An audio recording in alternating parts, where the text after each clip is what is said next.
జనసేన పోటీ చేసేదే తక్కువ అసెంబ్లీ స్థానాల్లో.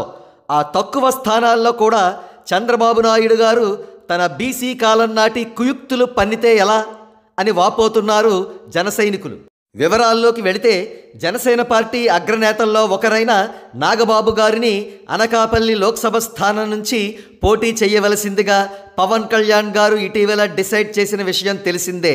అదేవిధంగా రాజమండ్రి రూరల్ అసెంబ్లీ స్థానానికి కందుల దుర్గేష్ గారి పేరును కూడా ఖరారు చేసిన విషయం తెలిసిందే. కాగా అనకాపల్లి ఎంపీ స్థానానికి నాగబాబు గారి పేరును ఖరారు చేసిన నేపథ్యంలో టీడీపీ నేతల్లో ఒకరైన బుద్ధా వెంకన్న విచిత్రమైన రీతిలో తన ఆక్రోశాన్ని వెళ్ళగ్రక్కారు.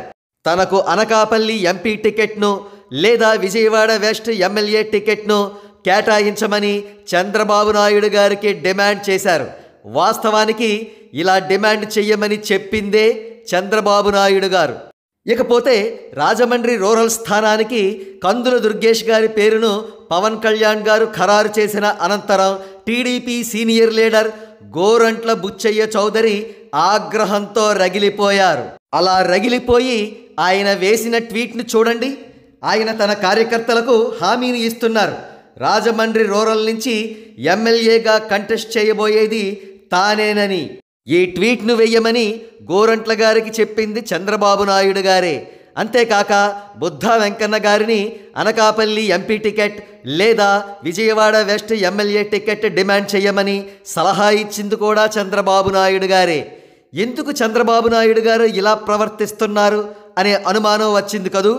ఎందుకంటే జనసేన పోటీ చేసే స్థానాల్లో కూడా టీడీపీ హవా ఉందని నిరూపించడం, లేదా జనసేన పోటీ చేసే స్థానాల్లో రెబల్స్ను బరిలో ఉంచడం, లేదా రెబల్స్ ఇమేజ్ కాపాడుతూ వారికి వేరే నియోజకవర్గాల్లో స్థానాలు కేటాయించడం అన్నమాట.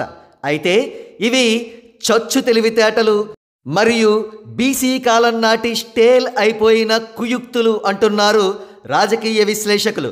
ఎందుకంటే చంద్రబాబు నాయుడు గారి కుయుక్తులను ఈరోజు చిన్న పిల్లలు కూడా పసిగడుతున్నారు కాబట్టి.